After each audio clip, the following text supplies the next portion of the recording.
Alhamdulillah, Alhamdulillah, nahmaduhu wa nasta'inuhu wa nastaghfiruhu wa nu'minu bihi wa natawakkalu alayhi wa na'udhu billahi min shururi anfusina wa min sayyiati a'malina man yahdihillahu fala mudilla lahu wa man yudlilhu fala hadiya lahu wa nashhadu an la ilaha illallahu wahdahu la sharika lahu ونشهد أن سيدنا وسندنا وشفيعنا محمدا عبده ورسوله أما بعد فأعوذ بالله من الشيطان الرجيم بسم الله الرحمن الرحيم لا تحزن إن الله معنا صدق الله العظيم اللهم صل وسلم وبارك وارحم على عبدك ورسولك سيدنا محمد النبي الأمي وعلى آله وسلم تسليما. So the topic we kept for today was about Huzn. Huzn is a word that Allah subhanahu wa ta'ala uses in Quran al-Kareem. And I think the closest word to this in English is sorrow.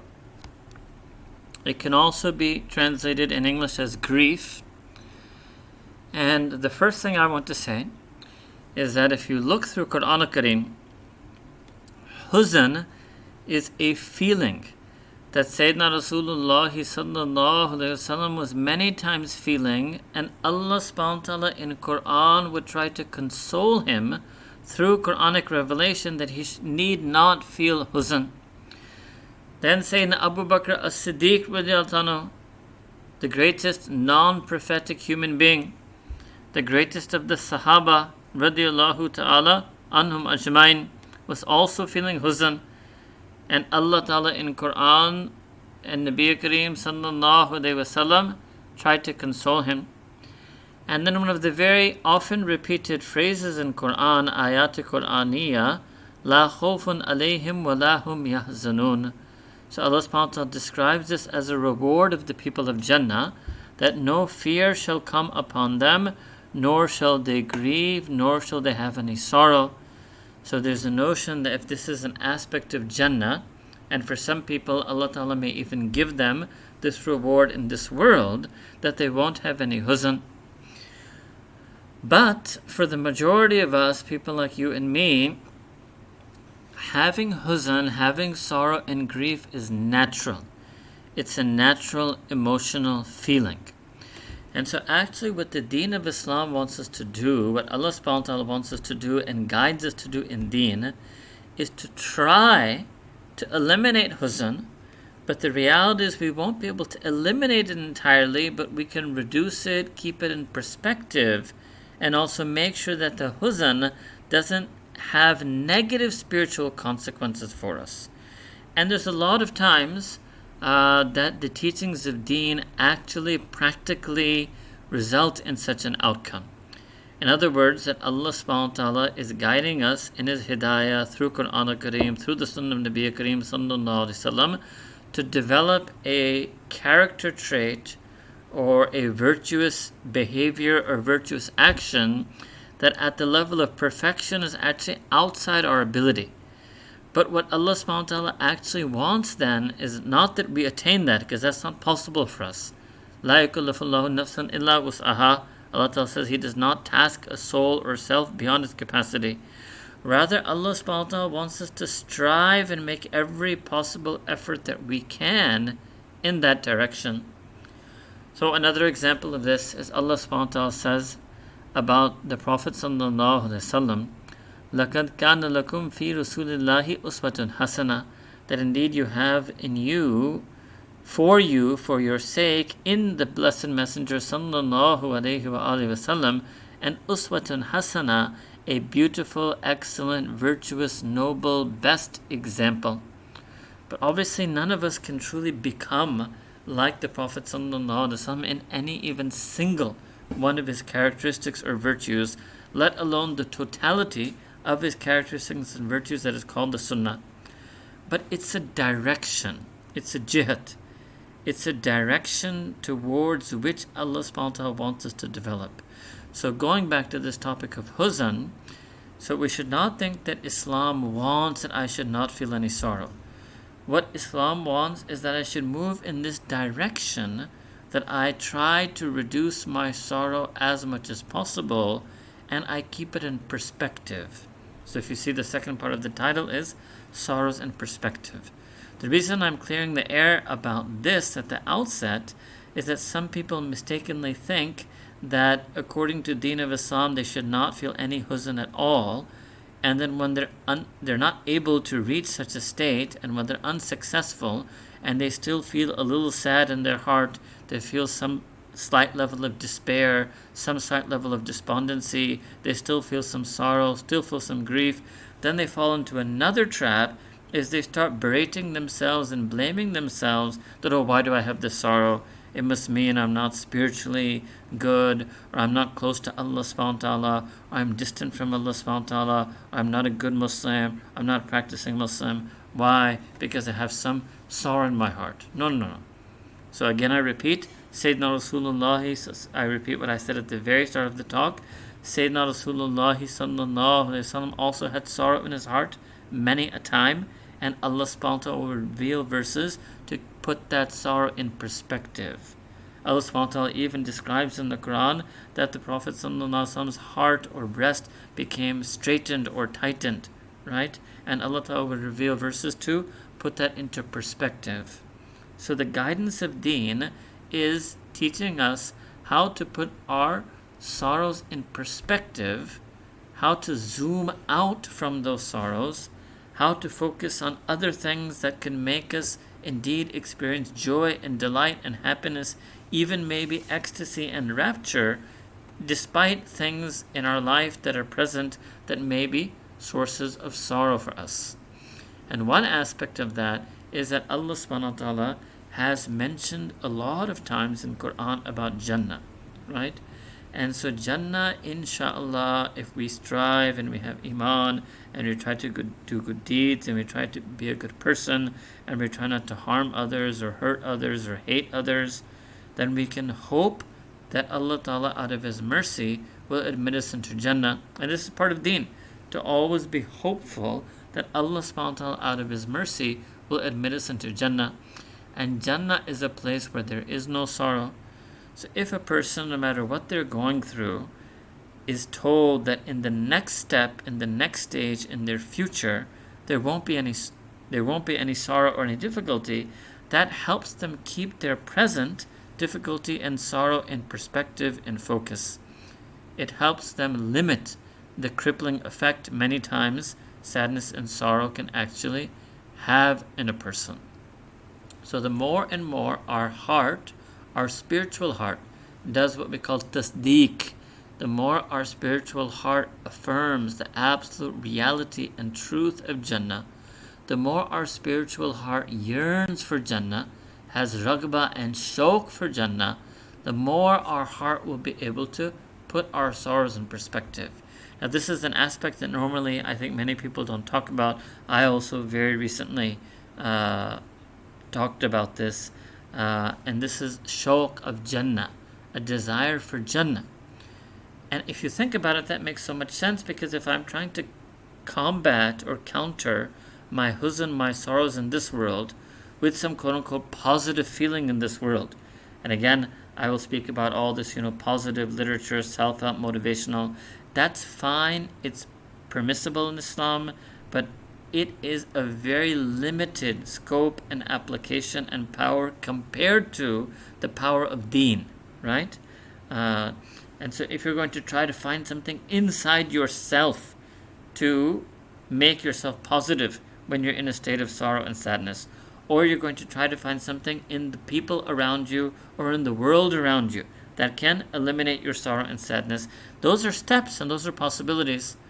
But something even more powerful than that would be to tap into something that is transcendent to you, transcendent to those around you, transcends your society, transcends this entire world and all that it contains. And that is the concept of akhirah, and that is the being who we believe in called Allah subhanahu wa ta'ala. And if we could somehow tap into those two things, the concept of akhirah, and specifically now here Jannah, and Allah subhanahu wa ta'ala Himself in His being and His essence and His attributes of being Ar-Rahman, Ar-Rahim, Al-Kareem, Al-Wahhab, and the fact that He is my Rabb, these two things, if we could tap into them, would be much more powerful in keeping our sorrows in perspective than any power and motivation I could quote unquote unlock inside myself. All right? So always remember that this is the core difference between Islamic spirituality and contemporary self-help motivational literature, is that the contemporary self-help motivational literature is trying to guide us how to unlock the power within, and Islamic spirituality is trying to guide us how to connect to the power that is Allah subhanahu wa ta'ala and the power that lies on the teachings and hidayat and guidance of deen. So Allah subhanahu wa ta'ala has filled the Quran al-Kareem with verses on Jannah. These are some of the earliest verses, and they continue throughout. So the tadhkirah, or the mention of Jannah, is throughout the early Meccan surahs, the middle Meccan surahs, the later Meccan surahs, the surahs revealed in Medina Munawwara, the surahs revealed that are still called Madni, but after Fateh Makkah, a mention of Jannah throughout. And so one feeling we get then is that a human being in their whole life and in their whole journey on deen towards Allah subhanahu wa ta'ala should also always be constantly thinking about Jannah. Constantly thinking about Jannah. Constantly yearning for Jannah. And this notion of as-sirat al-mustaqim, right? We make this dua to Allah subhanahu wa ta'ala, Ihdina as-sirat al-mustaqim. That, oh Allah, grant us hidayah on as-sirat al-mustaqim.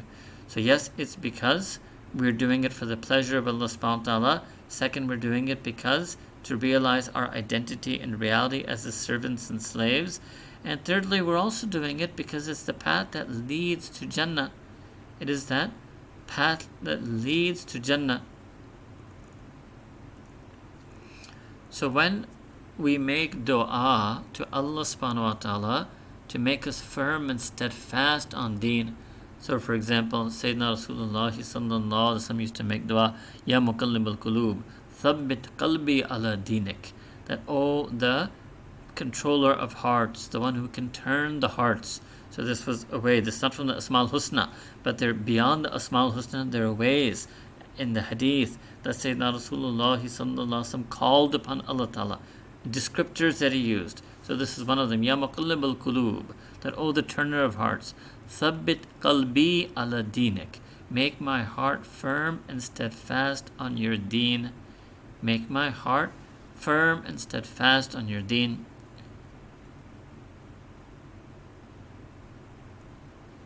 And this is the problem with us today, is that one of the reasons we have sorrows is that we want to be firm and steadfast in the dunya. Or there's so many things in our life that we want to have it be firm and steadfast. I want to be stable in my business. I want to be stable in my family life. I want to be stable in my academic life if I'm a student. I want to be stable in this. I want to be stable in that. I want to be consistent in this, firm in this, steadfast in this. And that's all desirable for us. But the real thing that we should want to be thabit on, to be firm and steadfast upon, is deen. And similarly, when we talk about ziyada, because oftentimes sorrow comes in this world when we experience a nuqs.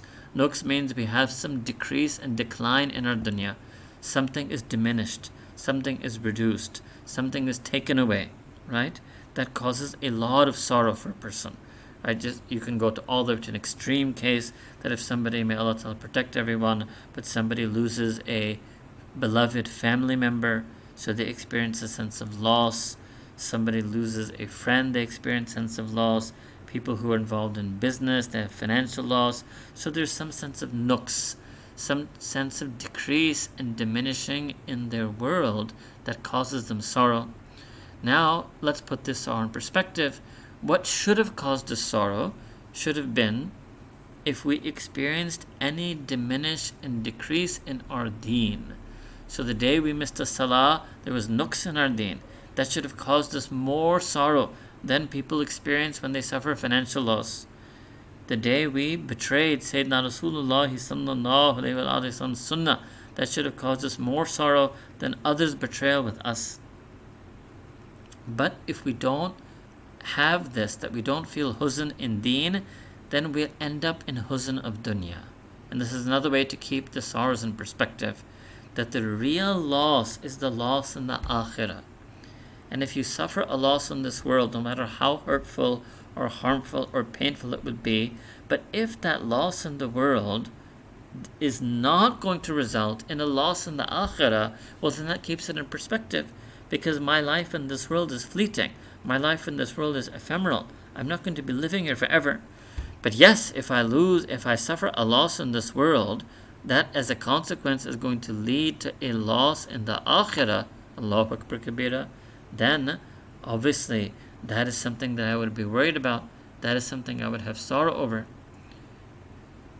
Similarly, sometimes and this is why Allah subhanahu wa ta'ala tells us in Quran that we should increase our salah, increase our dua at times of worldly sorrows, because one way to offset the feeling of sorrow that has caused you to loss and decrease in dunya is to increase in our deen, to increase in our akhirah. So you have to understand, the more and more a'mal and ibadat that we do, the more attached we become to akhirah. Because the stuff that is the provision of the hereafter, of the next life, is ibadat, worship, a'mal salihah, virtuous deeds, and virtuous character. The more a person does these things, the more they're investing in their akhirah, and the more a person is attached to whatever they've invested their time and effort in. So another way to keep the huzn of the sorrows of the world in perspective is that to increase our deen. Increase our deen. Recite Quran al-Kareem, make dua to Allah subhanahu wa ta'ala, make any type of dhikr, adopt some taqwa, leave some sin. Just increase in our deen. Increase in our deen. This is all hidayah from Allah subhanahu wa ta'ala. So understand, hidayah is a very important concept, because hidayah means, when we say this, in the dua, let's go back to that dua, ihdina as-sirata al-mustaqim. It's clear that we cannot travel as-sirata al-mustaqim on our own. It's not something we can figure out on our own. It's not a one-man show. It's not going to be based on rationality. We need Allah Ta'ala's hidayah. The very fact that we need hidayah from Allah Ta'ala. It's not enough that, I read Quran and Hadith, I can travel Sirat al-Mustaqim on my own. No, ihdina Sirat al-Mustaqim. Person says, I know Quran and Hadith, I don't need to make this dua. You have to make the dua, ihdina Sirat al-Mustaqim. A person says, no, I'm a good person. I'm very good. I have good character. I get along with everyone. I'm a good neighbor, a good citizen. Make dua, ihdina Sirat al-Mustaqim. You always need hidayah. And the reason is that because there's so many wrong paths, so much errors, so much diversion, so much distraction off the path of Sirat al-Mustaqim, that if a person doesn't have this hidayah from Allah subhanahu wa ta'ala, then they will get lost. So this is the hidayah of Allah subhanahu wa ta'ala. The hidayah of Allah subhanahu wa ta'ala that teaches us from the Quran, the Seerah, the Sunnah, what we should be doing in times of fitna that can cause huge sorrow. Right? Remember that Sayyidina Rasulullah sallallahu alaihi wasallam also used to make this dua, Allahumma inni a'udhu bika min al-fitan, ma dhahara minha wa ma batan. That, oh Allah, I seek refuge in you. I seek refuge in you, in your mercy, in your help, in your karam, in your fazl, in your bounty, in your grace, min al-fitan. From every test and trial and tribulation, ma dhahara minha, those that are apparent, wa ma batan, those that are hidden, or those that have to do with my outward life, and those that affect my inner heart condition. This is fitna. So Shaykh Ashraf Ali Thanvi Rahimahullah Ta'ala, he mentioned that in a time of fitna, a believer should do 4 things. Because otherwise, so the reason I'm giving fitna is the example of a crippling sorrow. That if we do not follow the hidayat, the guidance of deen, when fitna comes to us, whether that fitna is coronavirus pandemic, whether that fitna is some betrayal or harm in our life, whether that fitna is falling deep into some sin we're addicted to, whatever that fitna may be, if it's not something we can come out of on our own, and if we don't follow the hidayat, the guidance that Allah Ta'ala has provided us in deen, we will sink so deep in that fitna that huzn, sorrow, and grief will overwhelm us, will overcome us, such that we'll be crippled. We'll have spiritual apathy. We won't be able to act. We won't be able to move. We won't be able to turn to Allah subhanahu wa ta'ala. And it'll literally be like a destructive force in our life. So what should we do? What are the hidayat of deen? So the first thing he mentioned is that we should do sabr. And sabr doesn't mean that you're happy at your situation. Sabr doesn't mean that you have to be pleased at your situation. Sabr doesn't always even necessarily mean that you have to insist that no, whatever's happening for me is better for me or is best for me. No, that's not always true. And yes, Allah Ta'ala can always take out a khair from a shar that is happening to us. Allah Ta'ala can always bring out a good from a bad thing that is happening to us. But in of itself, what is happening, it is bad. So sabr, the first aspect of sabr is to make sure that we're not be-sabr. We say in Urdu, be-sabr. In Arabic it would be adam-sabr. In English you would say that the first aspect of being patient is simply make sure you don't let yourself be impatient. The first aspect of persevering is simply make sure you don't slip and slide. Because when people lose their sabr, or when people are impatient, then they make wrong decisions. They make wrong actions. Then, even people, they stop praying. They stop praying their salah. They stop making dua to Allah Ta'ala. They just sit there in a catatonic state. So no, sabr means the first thing is, okay, sabr maybe doesn't mean I have any strength to do more, or I'm going to do a lot of extra ibadah. No. Sabr just means I press stop. I control myself from slipping and sliding further. That itself takes a lot of effort and a lot of du'as to be made to Allah subhanahu wa ta'ala that He helps us have that sabr. Otherwise, human beings, when a fitna level of sorrow comes upon us, it's so easy to just let go even of the good things that you have. Let go of the good deeds that you're doing. Let go of the good actions that you have. Even let go of the good feelings that you feel towards people. Then people start snapping at their spouses. People start snapping at their children because they don't have the sabr. So the sabr means to contain the sorrow. Do not let the sorrow encroach or overwhelm or overcome you in any way. Sabr doesn't mean you go all out, and now I'm praying 1 hour tahajjud every night because of my problem, or I'm giving so much charity because of my problem. That's wonderful if you could manage to do that. Sabr just means that, look, I'm having a deep problem, I'm feeling a deep sourness and emptiness, a void, a hurt, a pain in my heart and breast. Sabr means I won't let that affect me and let me lose the good things that are in my life. I won't let it spill over into my relationships. It's like creating a dam. It's to create a border. It's to seal in that sorrow. It's to put, like these markers they have today, right? So to sort of keep the sorrow at bay. That is the first thing that we have to do sabr.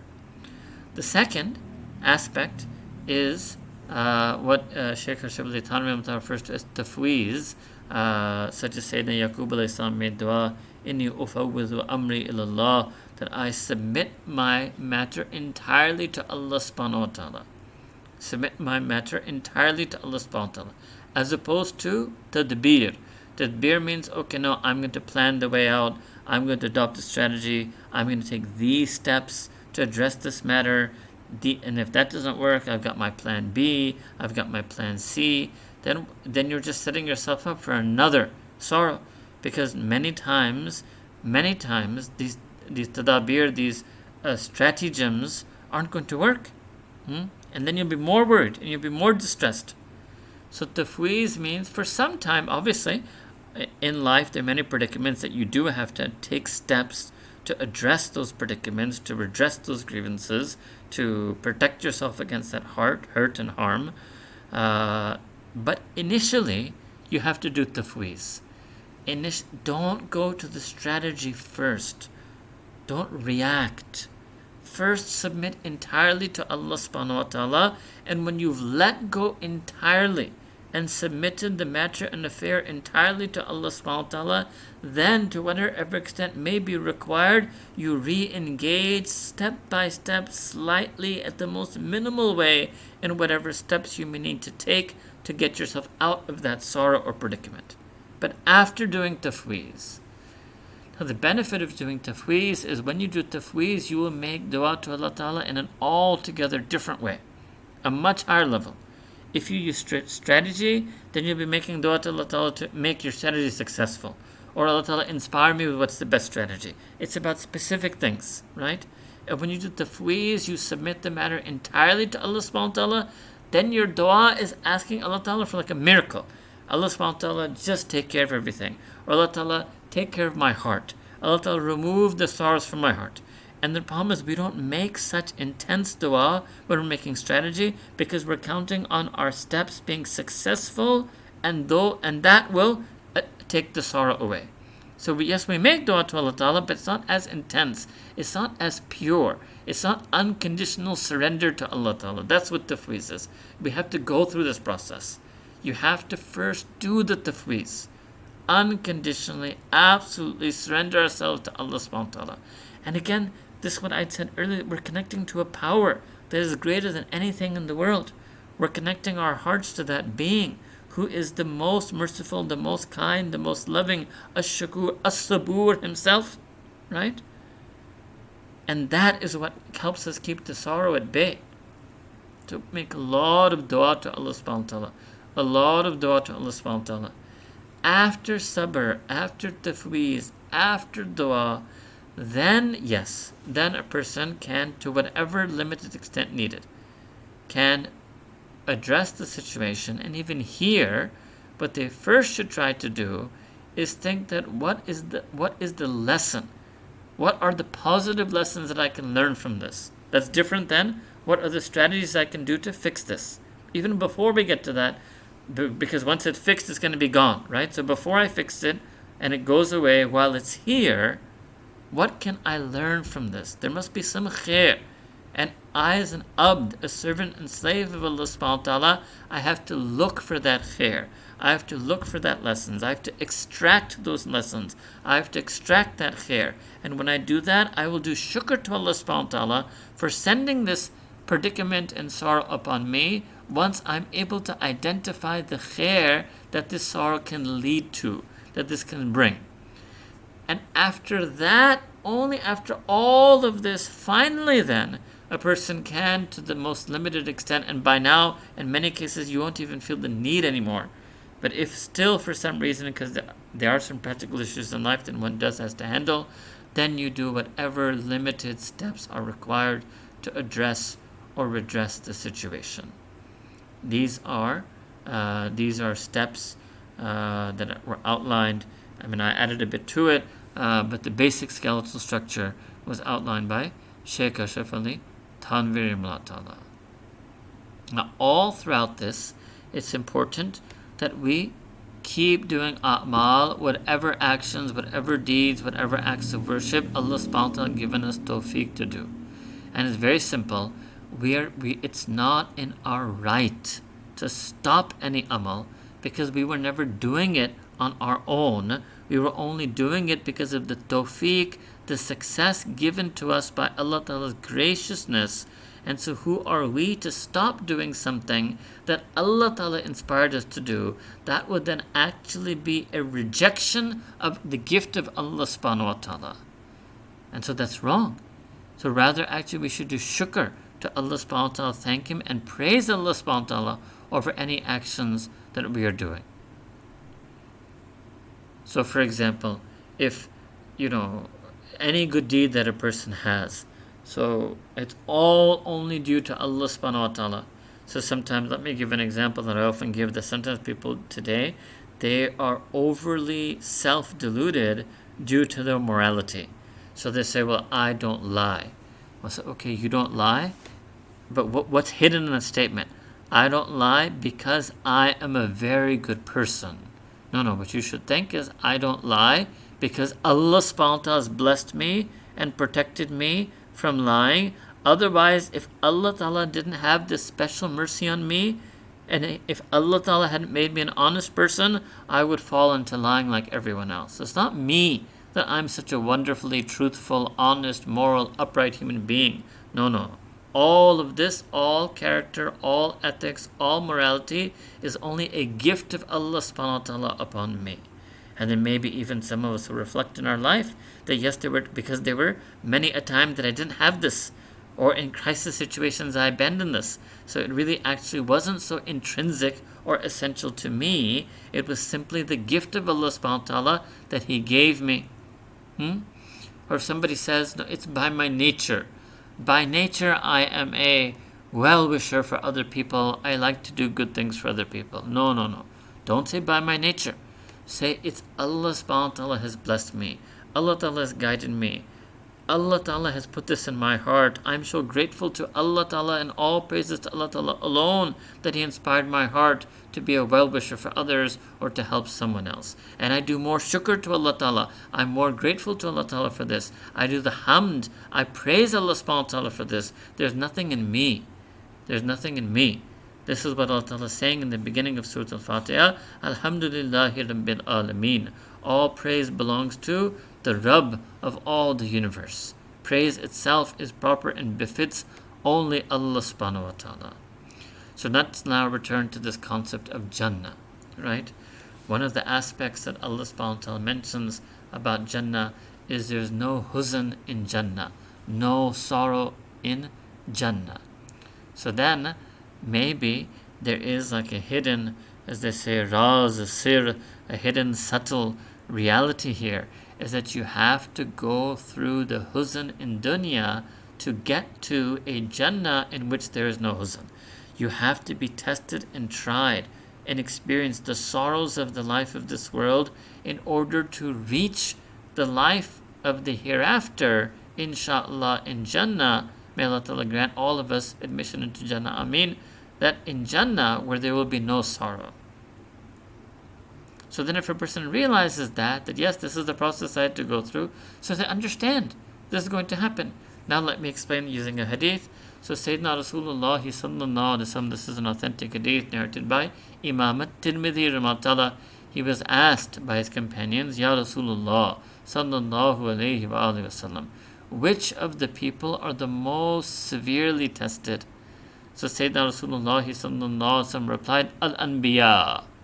Al-Anbiya, the prophets and messengers, alayhim as-salam ajmain, they're the ones who are the most tested by Allah subhanahu wa ta'ala. Then, those who are the most like the prophets. And then, again, he said those are the most similar to the prophets. And then finally, the Nabi Kareem sallallahu alaihi wasallam made a statement, a person will be tested in accordance with the level of their iman. If their iman is strong, they will be tested more severely. If their iman is weaker, they will be tested, and he repeated, in accordance with their iman. Alright? So the first thing we realize from this hadith, and Allah has also said in Quran Kareem, لِنَبْلُوَكُمْ أَيُّكُمْ أَحْسَنُ أَمَلًا, that we will test you to see who is the most virtuous and excellent and beautiful in their practice and response to that test. So this is part of life. We are going to be tested. And then finally, the last sentence that Sayyidina Rasulullah sallallahu alaihi wasallam offered in reply was that calamity, difficulty, hardship, adversity will keep befalling a person until they walk on the earth with no sin remaining left on them. Allahu Akbar Kabira. So then another thing we realize is that all these tests and trials are a means of expiation for our sins. So Allah Ta'ala sees the sadness and sorrow, and because of the sadness and sorrow we experience, Allah subhanahu wa ta'ala forgives us for our sins. So that means that this huzn, this sorrow, should actually increase our hidayah, increase our guidance, increase how much we follow hidayah. Whereas for many of us it's the opposite, that the more huzn we have, the more we leave the hidayah, the more we leave the guidance. Sayyidina Rasulullah sallallahu alaihi wasallam, when he said this, right, that the sorrows, that the calamities will lead to the forgiveness of our sins. Now, let's look at the other verse that I had mentioned. So when Sayyidina Rasulullah sallallahu alaihi wasallam and Sayyidina Abu Bakr Siddiq radiallahu ta'ala anhu were in the cave, and Sayyidina Abu Bakr Siddiq was worried. He had a grief, a sorrow, a huzn, because he was tasked with a tremendous job that he alone had to escort the most precious human being ever to exist to Medina Munawwara in the face of enemies who would come out armed from Makkah Mukarramah trying to hunt them and kill them. So Sayyidina Rasulullah could feel and could sense that anxiety in him. And so he told him, La tahzan, that do not have any sorrow. Inna Allaha ma'ana, indeed Allah subhanahu wa ta'ala is with us. Now, when are we, people like you and me, when are we going to feel that? That is why the ulama and mashaykh say we should increase in our ibadah, zikr, dua, in difficult times, no matter how little, because when you do that, you'll feel, فَاذْكُرُونِي أَذْكُرُكُمْ. Allah Ta'ala said in the Quran that if you remember me, I, Allah Ta'ala, will remember you. So we will feel that nearness of Allah subhanahu wa ta'ala. We will feel that nearness of Allah subhanahu wa ta'ala. Alright. There's another aspect of sorrow, and this is something very important for this day and age, that sometimes when a person turns to Allah subhanahu wa ta'ala with a sad and broken heart, and they make dua to Allah subhanahu wa ta'ala, but instead of making dua for themselves, they make dua to Allah ta'ala for someone else, or for the society, or for all of humanity, then Allah subhanahu wa ta'ala can send His mercy on a whole nation. So Sufyan ibn Uyayna, rahimahullah ta'ala, he said that Allah subhanahu wa ta'ala can send His rahmah on an entire community because of the tender cry and heart-filled angst that a sad and broken-hearted person presents to Allah ta'ala in prayer and supplication. Allahu Akbar Kabira. So this level of selflessness, that they're in this state of being broken-hearted, but instead of making dua for themselves, they make dua for all of humanity. Allahu Akbar Kabira. You know, and sometimes, you haven't reached this level. Imagine a refugee woman who has lost 3 of her children and her husband and has 1 child left who she doesn't even know how she can feed, and she's sitting in the refugee camp and she is making dua for the ummah. Allahu Akbar Kabira. In her situation, she is making dua for who? For the ummah of Nabi Kareem sallallahu alaihi wasallam. Which ummah? The ummah which has forgotten her, the ummah which failed to defend her against tyranny and aggression, the ummah which has failed to take her into their homes, the ummah which failed to defend her children so that they'll still be alive. For that ummah, she is sitting there making dua for the ummah. Allahu Akbar Kabira. So this is ajeeb, and this is also the same thing. This is the sunnah of Sayyidina Rasulullah sallallahu alaihi wasallam. This is the sunnah of Sayyidina Rasulullah sallallahu alaihi wasallam, that he used to make dua for the ummah. And whenever he was in a sad state or distressed because of the opposition, let's say, of the mushrikeen of Makkah Mukarramah, he would make dua for the ummah.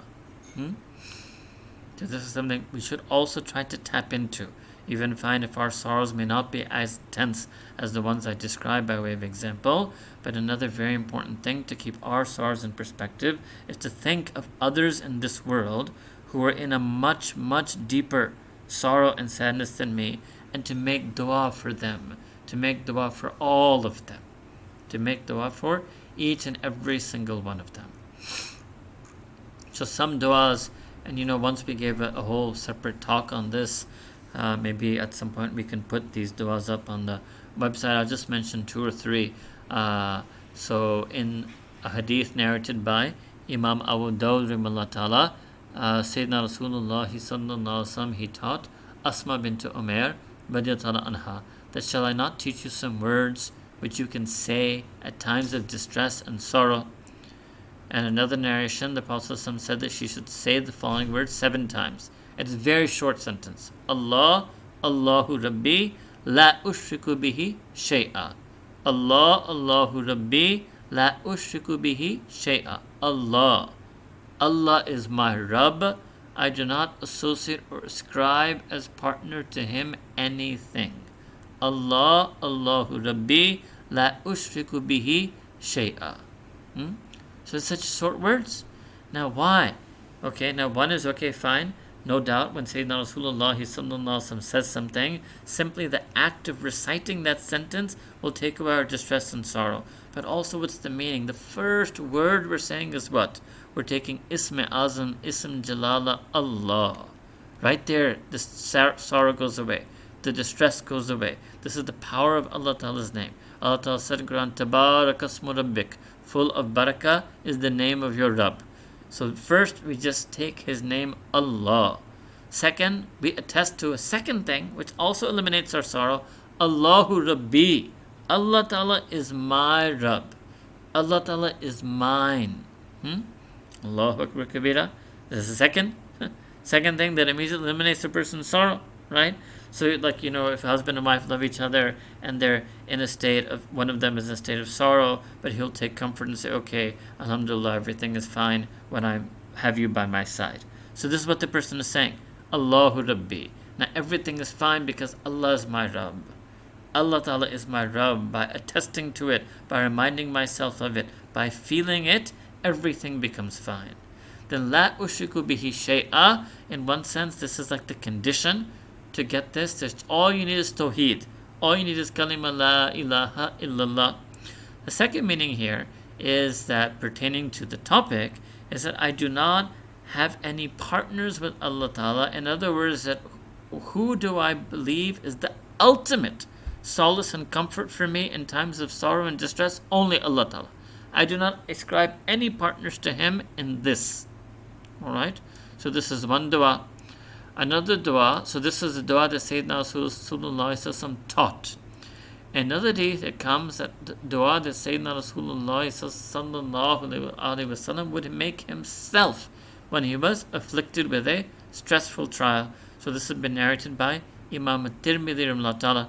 And the dua is, Ya Hayyu Ya Qayyum Bi Rahmatika Astaghith.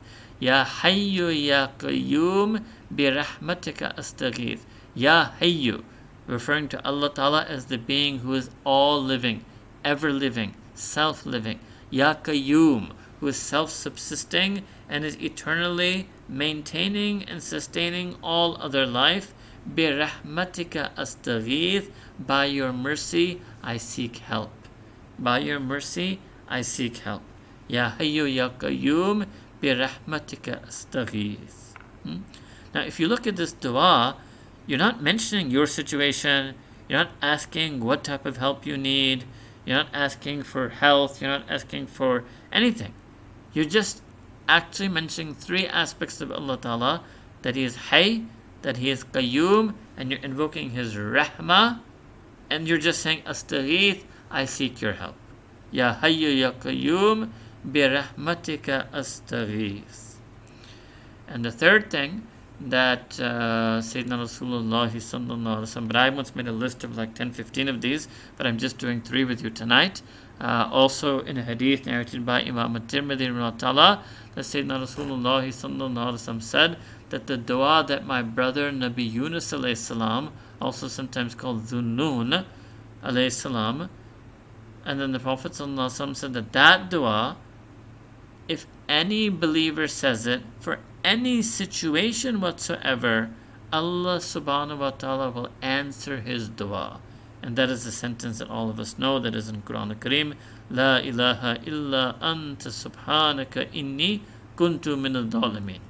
Again, if you look at this dua, Nabi Yunus didn't make dua, Ya Allah, take me out of the whale. Ya Allah, I'll go back to my community. Ya Allah, I promise I will do this. Nothing.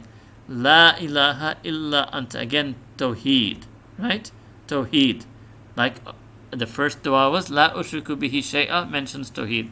Astaghith is also a kind of tawheed because it's saying I turn to you, Allah Ta'ala, only for help. Here, La ilaha illa anta, that there is no God except for you, Allah subhanahu wa ta'ala. Subhanaka, glorious are you, exalted are you. That's you. 2 things about Allah Ta'ala. La ilaha illa anta, that there is no God except you. You are one and only. Subhanaka, that you are glorious and exalted. 2 things about you, and me, about me, inni, and indeed I, kuntu min al-dhalimin, I have always and ever been from amongst the wrongdoers. So we just say something about Allah Ta'ala and say something about ourselves, that's it. Everything, all the huzn will go away. La ilaha illa anta subhanaka inni kuntu min al-dhalimin. So then all three, Allah, Allahu Rabbi, la ushriku bihi shay'a. Ya hayyu ya qayyum, bi rahmatika astaghith.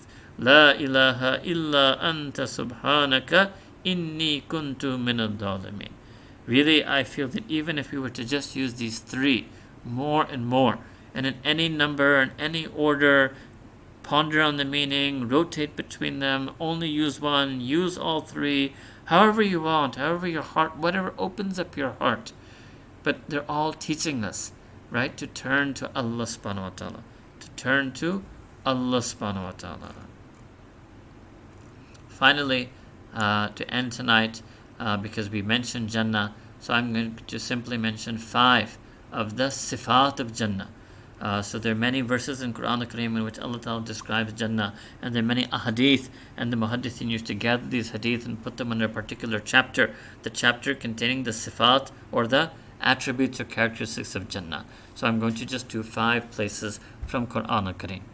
First place, Jaza'am a'udhu billahi minash shaitanir rajim, bismillahir rahmanir rahim, Jaza'am bima kanu ya'malun. So Jannah will come to them as a jaza, as a recompense and as a reward due to that which they used to do, the good deeds and good acts of worship that they did. La yasma'una fiha lagwa wa la ta'thima. They will not hear in that Jannah any love. They will not hear any futile speech, vain talk. Wa la ta'thima, and nor will there be any commission of sin. There will be no committing sin, there will be no talk leading to sin, there will be nothing. No lagh, no ghafla, and no sin. And interesting, Allah Ta'ala puts the lagh first, right? Because that's the beginning. We begin first by being distracted from our purpose, from reality, from our mission on earth, which is to seek the pleasure of Allah subhanahu wa ta'ala, and we fall into what in the Quranic vocabulary is called lagh, and that means futile, vain, pointless activities that serve as a distraction from the remembrance of Allah subhanahu wa ta'ala. And la ta'thima means actually committing itham or committing sin. And so what will be there then in Jannah? Then Allah subhanahu wa ta'ala says, illa qilan salaman salama. Except the only thing will be that it will be proclaimed, salaman salama, peace, peace. Right? And so this salam is also peace. Here can also mean the absence of huzn. Right? Like we make dua after fard salah, alama anta salam wa minka salam. Tabarakta yadun jalali wal ikram. That oh Allah Ta'ala, you yourself, one of your names are as-salam. Allah Ta'ala is the being of peace itself. Wa minka salam. And all peace comes from you. And so if I have sorrow in my heart, I need to replace it with peace in my heart. And that is an attribute of Jannah. Second is that in Jannah, Allah subhanahu wa ta'ala will remove all the resentment, ill feelings, grudges that we have in hearts for one another. Allah subhanahu wa ta'ala says in Quran al-Kareem, and we did this today in the tafsir for those of you who were there or were listening, وَنَزَعْنَا مَا فِي صُدُورِهِم مِّنْ غِلٍّ. And Allah Ta'ala says, and we, Allah subhanahu wa ta'ala, will remove. So if you go back, I'll just show you that it's about Jannah. إِنَّ الْمُتَّقِينَ فِي جَنَّاتٍ وَعُيُونٍ. That indeed the muttaqeen will be in gardens and which have springs. أُدْخُلُوهَا بِسَلَامٍ آمِنِينَ. They will enter therein with peace and sanctity and security. وَنَزَعْنَا مَا فِي صُدُورِهِم مِّنْ غِلٍّ. And we will remove from their breasts anything that remains of ghil, rancor, malice, resentment, ill will, grudge, enmity towards people. Ikhwanan, such that they become brethren. Ala sururim mutakabilin, such that they are facing one another. They're reclining or sitting on couches or sofas, and they're facing one another. La yamassahum fiha nasabun, and there will be no weariness on them. وَمَا هُمْ مِنْهَا بِمُخْرَجِينَ, and they will never be removed therein. نَبِّي عِبَادِي أَنِّي أَنَا الْغَفُورُ الرَّحِيمُ. That inform my servants and slaves. Allah Ta'ala is telling Nabi Kareem sallallahu alaihi wasallam that Anni, indeed I, Allah subhanahu wa ta'ala, أَنَا الْغَفُورُ الرَّحِيمُ, that I am all forgiving, all merciful. So this means that this is the second thing that can be a cause of our sorrow in this world or hurt in this world, is bad feelings we have with other people. That is also something that Allah subhanahu wa ta'ala will remove in Jannah. That Allah subhanahu wa ta'ala will remove in Jannah. Khair, I think this is inshallah enough for tonight. The last thing I will just mention is that Allah subhanahu wa ta'ala has said about Jannah, وَعَدَ اللَّهُ الْمُؤْمِنِينَ وَالْمُؤْمِنَاتِ. Allah Ta'ala has promised the believing men and the believing women Jannatin, gardens, تَجْرِي مِن تَحْتِهَا الْأَنْهَارُ, underneath which rivers and streams flow, خَالِدِينَ فِيهَا, that they will dwell therein, وَمَسَاكِنَ طَيِّبَةً فِي جَنَّاتِ عَدْنٍ, that they will have a pure and pleasant dwellings in these gardens. Adan means in which they will reside forever. وَرِضْوَانٌ مِّنَ اللَّهِ أَكْبَرُ, and the pleasure from Allah Ta'ala is the greatest blessing. ذَلِكَ هُوَ الْفَوْزُ الْعَظِيمُ, indeed that is the tremendous, magnificent success. And so ultimately our huzn goes away when we seek the pleasure of Allah Ta'ala. Like Sayyidina Rasulullah sallallahu alaihi wasallam made dua coming back from Taif, that Allah Ta'ala, the only thing that matters to me is that you are pleased with me. If you are pleased with me, then nothing else can hurt my heart. And if everything else in my life is going fine, but you are not pleased with me, then there is no happiness in my heart. And this should be our state. And this is the ultimate thing that can remove our sorrows, is focusing on and seeking the pleasure of Allah subhanahu wa ta'ala. We make dua that Allah subhanahu wa ta'ala guide us on Sirat al-Mustaqim, that Allah Ta'ala remove the sorrows in our heart, that Allah Ta'ala remove the sorrows from the heart of the entire ummah, that may Allah Ta'ala remove the sorrows from the heart of all of humanity. May He make us firm and steadfast on deen, strong on deen. May Allah Ta'ala grant us sabr and the ability to maintain and persist in any khair and good that He Himself has gifted us and guided us to do. May Allah Ta'ala enable us to do tafweez and guide us on how to submit our matters and affairs entirely to Him. May Allah Ta'ala accept us on a path of recitation of Quran, salawat on Rasulullah sallallahu alaihi wasallam, dua to Him, dhikr of Him and His names and His attributes. And may Allah subhanahu wa ta'ala help us in every aspect of the akhirah and every aspect of this world. And may Allah subhanahu wa ta'ala accept our Ramadan. May Allah ta'ala accept our fast in this month, our prayers in this month, our gathering and learning about deen in this month. May Allah ta'ala remove from our hearts all the ghil, all the ill will and rancor and animosity we feel towards fellow believers. May Allah Ta'ala forgive all the mu'mineen and mu'minat and muslimin and muslimat. May He accept our tawbah in this month. And Ya Rab, in the remaining half of the month, Ya Allah, let us become more steadfast. Let us make us the most of this month. Perhaps there has never been a year or a time in our life more than we needed this month. Ya Allah, we ask that You send Your special wahab, Your most special gift upon us in this month, Your rahmah and Your mercy, Your karam and fazl, Your generous bounty and grace, and Your maghfirah and forgiveness. And Ya Allah, we ask that You be radhi with us, that You be pleased with us, happy with us, content with us, and You keep us ever and always in the path that leads to Your rida and pleasure. Ameen Ya Rabbil Alameen. Wa akhiru da'wana anil hamdulillahi Rabbil Alameen.